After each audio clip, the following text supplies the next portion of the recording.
Assalamualaikum. Halo semuanya. Kembali lagi di TCS, Teman Cerita Seram. Dalam episode ini, aku bakal bawain cerita seram dari temanku. Dalam ceritanya ini, ia mau berbagi tentang pengalaman Pak D dan Budenya sewaktu ke rumah saudaranya sendiri. Banyak kejadian epik di ceritanya ini, guys. Sebelumnya saya informasikan dulu, di sini saya bukan berbagi cerita tentang pribadi saya, melainkan ini cerita tentang pengalaman Pak D dan Bude atau paman dan bibi saya dulu. Jadi, kita langsung saja ke ceritanya ya. Jadi cerita ini terjadi dulu di tahun 2010. Di tempat daerah saya tahun segitu sudah cukup ramai. Jadi, awal peristiwa ini terjadi ketika Bude saya diundang makan-makan ke pusat kota untuk acara pernikahan anak temannya. Dan sebenarnya, Bude enggan untuk hadir. Selain jarak tempuh yang cukup jauh, itu juga karena ia sendiri tidak tinggal di kota, melainkan di desa. Tetapi karena temannya Bude ini jalinan persahabatannya sangat dekat, tidak mungkin Bude menolak undangan tersebut. Akhirnya, Bude memutuskan untuk pergi ke undangan itu. Sebelum berangkat, Bude mengajak Pak D agar ikut serta. Selain karena Pak D diundang, Bude juga tidak ingin pergi sendiri. Bude pun mengajak Pak D untuk pergi ke undangan tersebut. "Pak, nanti sore kita diundang nih ke acara pernikahannya Bu Karsia ya. Kalau kita nolak gak enak. Dia udah bantu banyak ke kita." Pak D dengan ekspresi yang agak capek dan malas menjawab, "Masalahnya rumahnya dia jauh mah. Kalau sore kita datang kan pulang bisa maghrib. Apalagi Papa ada kerjaan nih besok." Bu D dengan raut yang agak kesal lalu menjawab kembali, "Ini masalah silaturahmi loh Pak. Masa iya kita nggak datang? Ntar mau ditaruh di mana itu muka mama? Terus kalau nanti dia nggak datang di acara anak kita nikahan gimana? Aku nggak mau ya memutus silaturahmi, apalagi dia sahabat mama." Pak D yang dengan sabar menghela nafas lalu mengiyakan ajakan dari Bude. "Ya udah iya, jangan lama-lama ya tapi. Soalnya papa mau beli kompresor buat alat kerja tambahan besok." Bu D menjawab lagi, "Ah, daripada beli, mending pinjam aja ke Mas Anop. Dia ada kompresor, nanggut di rumahnya. Apalagi rumahnya juga cukup dekat sama rumah teman mama itu. Daripada beli nanti keluar uang malah." Sedikit keterangan ya, Mas Anok adalah kakak pertama Bu D dan rumahnya di perbatasan masuk ke kota. Jadi cukup dekat dengan lokasi undangan nikahan teman Bu D. Pak D pun menjawab sambil bereaksi sedikit kaget. "Oh gitu, ya udah kalau gitu nanti sore kita berangkat ya. Papa sewa aja nanti ke Mas Anok." Bude pun membalas sambil agak cuek, "Ya terserah papa, pokoknya ntar sore berangkat. Daripada beli, kan ini bisa hemat uang." Kemudian Pak D dan Bude pergi ke kota di rumah temannya tersebut. Dengan mengendarai motor Evo-nya dan sekitar jam 3 sore setelah asar, tibalah Pak D dan Bude di acara pernikahan teman Bude tersebut. Dan di waktu mereka menikmati acara tersebut, Bu Karsia menghampiri Bude dan duduk bersama. Teman Bude si Bu Karsia pun bertanya, "Gimana tadi perjalanannya? Jauh ya, Ni?" Ni atau Nani adalah nama dari Bude. Teman-temannya sering memanggilnya dengan Nini. Bude menjawab dengan ceria, "Lumayan sih, Kar. Tapi nggak apa-apa. Jarang-jarang juga aku keluar kota, jadi nggak terlalu melelahkan, karena aku juga suka jalan-jalan." Bu Karsia dengan sedikit ketawa, "Hahaha, tak kira kamu gak datang.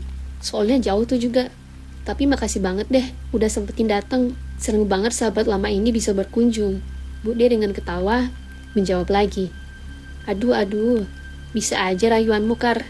Bu Karsia ketawa dan menjawab, "Oh iya, kalau mau, bisa kamu menginap di sini. Nanti sambil reunian kita ini. Udah lama lo gak ketemu." Bude menjawab lagi, "Ah kamu Kar, masih aja kayak dulu bercandanya. Ngajak-ngajak nginap. Bener loh, daripada larut banget pulangnya. Lagian di rumah sini banyak yang kosong kok kamarnya kalau mau nginep. Udah. Aku pulang aja. Lagian besok suamiku ada kerjaan. Jadinya aku harus masakin bawain dia bekal. Lagi pula kita udah gak remaja lagi. Gak enak sama anak, masih nginep-nginepan. Ya udah kalau gak mau, nanti pulang hati-hati di jalan loh. Dan juga kalau kamu berubah pikiran, bisa putar balik dulu ke sini. Kalau jadi mau nginep ya." "Aduh, kamu ini emang ya. Ya udah, aku mau ke sana dulu menyambut tamu. Kalau ada apa-apa, kamu samperin aja ya aku ke sana. Sekitar habis Isya, Bu D dan Pak D pun pulang dari acara pernikahan temannya tersebut dan mampir ke rumah Mas Anok, kakak Bu D yang tidak cukup jauh dari rumah teman Bu D itu. Lalu sesampainya di rumah Mas Anok, Bu D dan Pak D berbincang-bincang bersama Mas Anok dan istrinya. Mas Anok bertanya dengan santai, "Ini kalian habis dari mana tadi?" "Ini mas, habis nganterin Nina ke acara pernikahan temannya." "Iya, kebetulan dekat rumah kamu mas, jadinya kita mampir ke sini.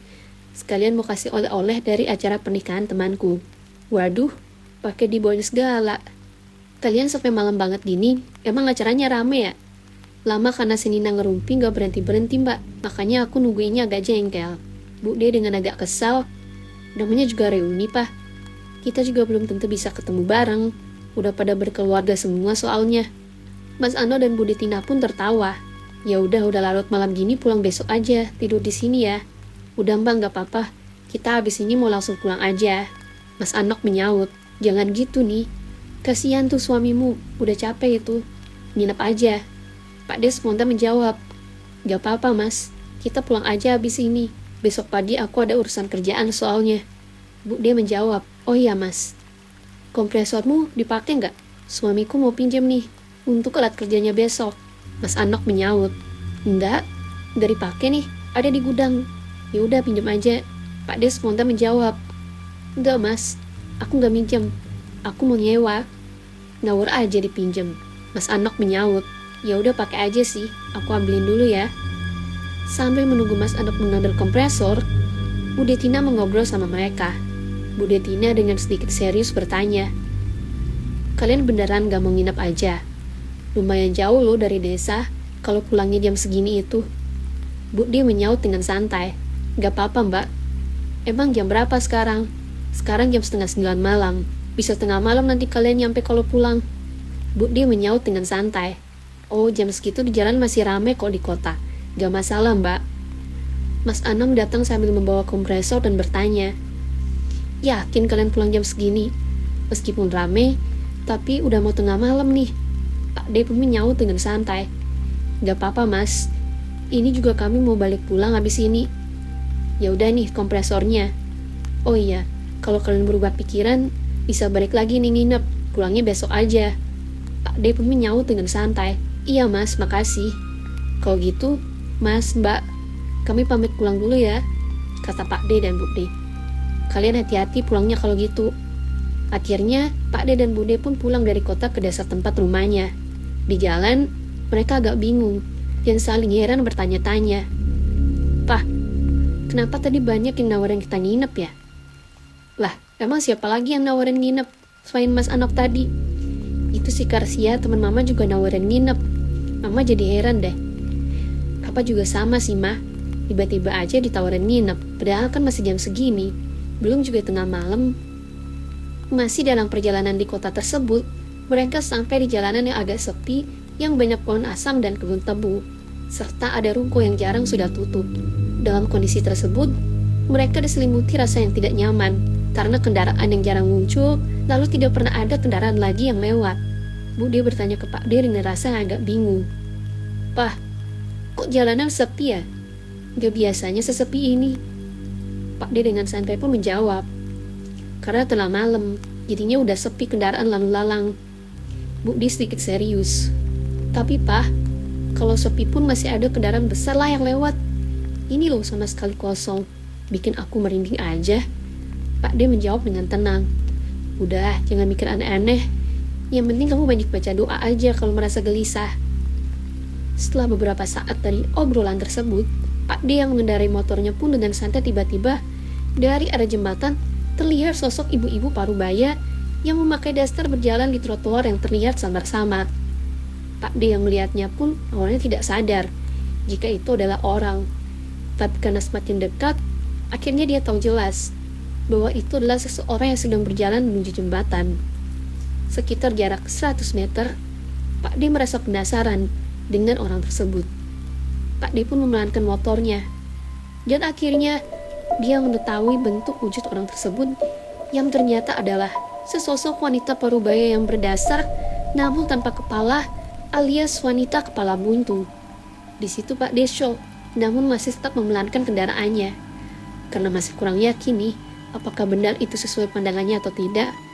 Budi yang sedang berdoa pun masih belum tahu nih, apa yang dilihat oleh Pak D. Budi pun bertanya, "Pah, kenapa jalanannya lambat? Bensinnya habis."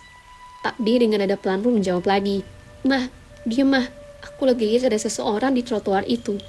Budi yang sedikit jengkel menjawab, "Ya terus kenapa? Kamu ini malah dipelanin bawa motor." Pak D menjawab dengan tenang, "Coba kamu lihat di trotoar itu, ada wanita parubaya, tapi nggak ada kepalanya. Coba deh kamu perhatikan." Seketika Bu D yang tiba-tiba melihat, refleks melihat jelas ke depan, di mana Pak D menunjukkan sosok tersebut. Dan tidak butuh waktu lama, Bu D pun merasa merinding. Seluruh bulu kuduknya naik secara spontan. Bu D pun langsung berbisik ke Pak D, "Pah, ngebut nggak? Ayo cepet ngebut." Kamu udah tahu. Ya udah, kita agak menepi gimana, biar bisa lihat jelas." Budi dengan kesal marah, mencubit pinggang Pak D. "Ngawur aja kamu ini. Ayo cepat ngebut, Pak. Kamu nih ya bikin aku marah aja." Akhirnya dari jarak 10 meter, Pak D langsung menancap ngegas motornya. Budi yang masih penasaran, ternyata menoleh ke belakang, melihat sosok tersebut dari depan yang memang benar sosok tersebut berbentuk wanita parubaya tanpa kepala, dan ada berdaster dengan banutan darah di baju depan dan area lehernya. Karena saking syoknya, Budi hampir pingsan dan membuat Pak D oleng, hampir terjatuh membawa motornya tersebut. Pada lusa harinya, Pak D yang ingin mengembalikan kompresor tersebut ke Mas Anok di kota, mau mengajak Budi. Namun Budi yang masih syok menolak untuk ikut, dan beralasan ada kegiatan kerja di rumah. Lalu Pak D pun berangkat sendiri, menuju rumah Mas Anok, dan mengembalikan kompresor yang sudah ia sewa tersebut. Dan sesampainya di rumah Mas Anok, Pak D dengan sedikit nada pelan bilang, "Mas, tadi malam waktu kami pulang, kami seperti melihat ada sosok wanita parubaya tanpa kepala. Ia sedang berjalan di trotoar dengan darah di sekitar lehernya." Setelah selesai berbicara, Mas Anok menjawabnya, "Ternyata kamu ditampakin juga ya. Kirain orang di sini aja. Makanya aku kemarin nawarin nginep karena ya itu." Pak D menjawab dengan heran, "Pantesan kamu nawarin. Ternyata ada sosok itu toh." Mas Anok dengan santai menjawab lagi, "Kamu nggak tahu aja ya, kalau sosok itu udah lama meneror jalanan dan area rumah sekitar. Bahkan sampai di tempat rumahku sini." Pak D dengan kaget bertanya, "Emang udah neror berapa hari, Mas?" Mas Anok menjawab lagi, "Udah sekitar 30 harian. Parahnya lagi, terornya itu nggak main-main. Bahkan sekitar kompleks ini pun kena teror oleh sosok itu. Ini mungkin karena ada hubungannya sama kondisi tubuhnya ketika mengalami kematiannya." Pak D pun menjawab lagi, "Bisa diceritakan gak, Mas?" Mas Anok menjawab lagi, "Jadi gini ceritanya." Oke guys, untuk cerita lanjutan di episode berikutnya ya. Mungkin cukup sekian dulu dari kisah horor ini. Sampai jumpa semuanya.